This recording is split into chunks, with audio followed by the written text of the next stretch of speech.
You are awake, but are you woke?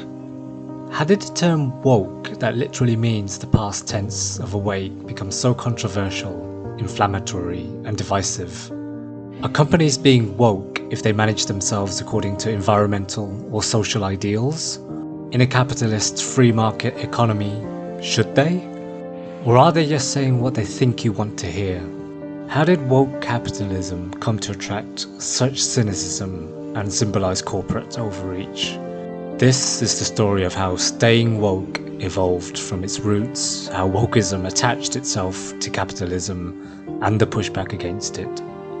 It's just, you have to force behaviors.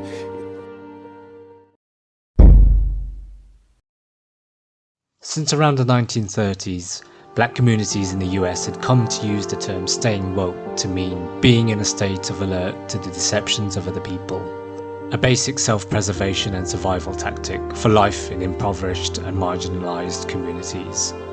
At that time, those outside of the black community probably wouldn't have heard of the term. Decades later, during the racial justice movement in the US, staying woke described a state of being alert, aware, and educated on issues of social injustice and racial inequality.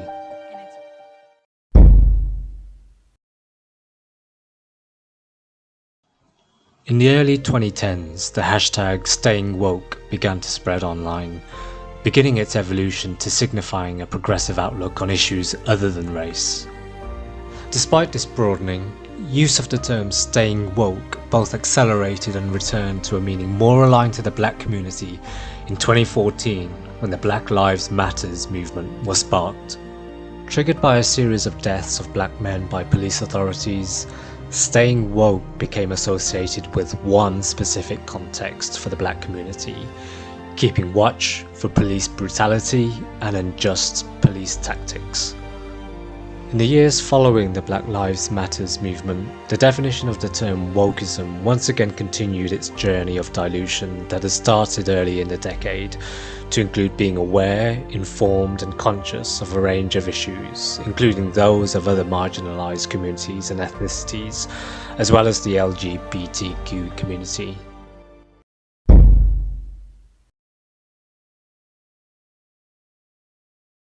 The great financial crisis of 2008 arguably triggered a change in the public's view on corporate capitalism. It was the worst day on Wall Street since the crash of 1987.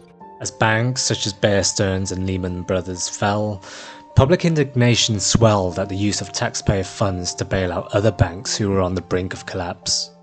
It appeared as if bankers were being rescued and rewarded for their own uncontrolled and reckless search of profit. A great recession followed, increasing wealth inequality in many economies. In 1995, the median white household had a net worth 7 times that of black and Hispanic families. White households are now worth 20 times that of blacks and 18 times more than Hispanics. This rise in income and wealth inequality became the rallying call of the Occupy Wall Street movement in 2011. One of the consequences of the great financial crisis and the events that followed was an increased prominence in the concept of stakeholder capitalism. Stakeholder capitalism is premised on investors influencing a company's behaviour, encouraging it to be more mindful of the rights and welfare of all stakeholders. This represented a shift from the traditional view of shareholder primacy, or the idea that a corporation was only responsible for increasing shareholder profit or value. As Larry Fink, CEO of BlackRock, the world's largest institutional investor, put it, stakeholder capitalism is driven by a mutually beneficial relationship between a company and its employees, customers, suppliers, and the communities that a company relies on to prosper. One of the catalysts for the shift to stakeholder capitalism was the ESG movement, which had already started taking hold in the corporate world by that point. Movements like Black Lives Matters and Me Too added steam to the ESG movement as corporates looked to empathize with and offer solutions to environmental and social issues, trying to gain and in some cases rebuild trust in its new stakeholder capitalism stance.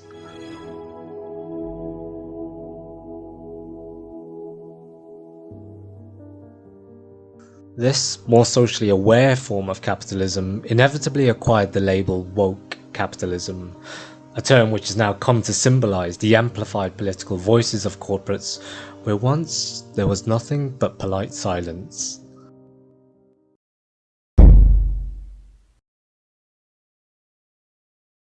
Florida is where woke goes to die.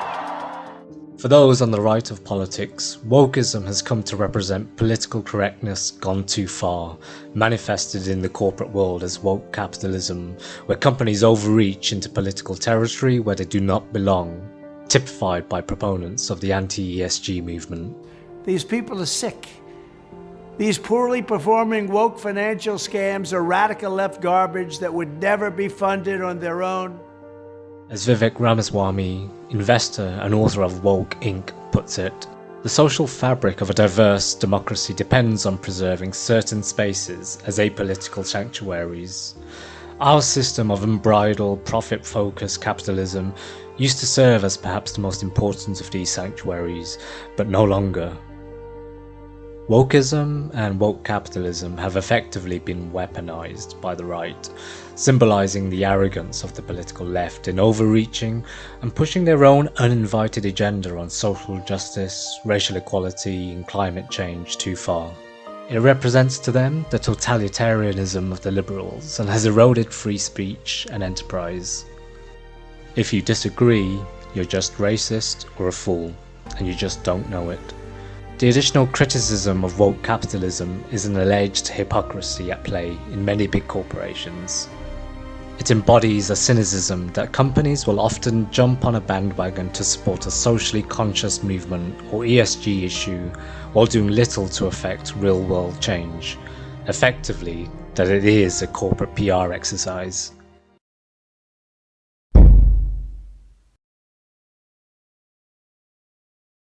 It's clear now that wokeism has become a toxic term. The liberal left no longer wish to be associated with it.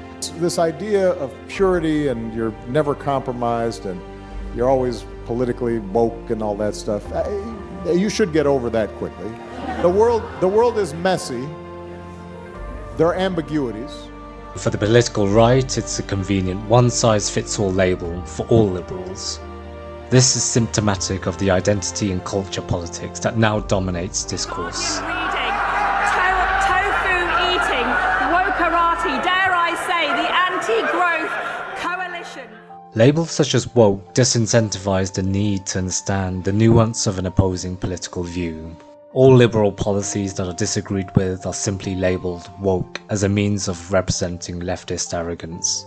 In a world where your identity is tied to your ideology, and ideologies have become increasingly polarized, the thought of one side winning is inconceivable to the other. In this kind of world, nobody wins. At the heart of the issue with woke capitalism is whether you can distinguish between the priorities of shareholders with the world in which they inhabit. It is the duty of companies to provide maximum financial returns to shareholders. The question is whether this financial return is maximized by preserving environmental stability and supporting deserving social causes. And who decides on which causes are socially worthy? Corporate activity has always been political, but in the past, companies have had the luxury of remaining silent on social and political issues. The challenge now is that corporate political silence has become impossible. A line has been crossed by corporations. They can no longer roll back to what was once the relative safety of political silence. For some, this has been long overdue. For others, this is a line that should never have been crossed. Rather than claiming to be virtuous on all issues to all sections of society, companies must clearly articulate the social and environmental issues that directly impact them financially and define a clear causal link between those issues and a financial impact to the company and to shareholder returns. The new IFRS financial reporting standards on sustainability and climate change is the clearest call yet from financial supervisory bodies to make this link clear. There's no more turning back, and the road has been set. It's likely to be a bumpy one, whether you're woke or just awake.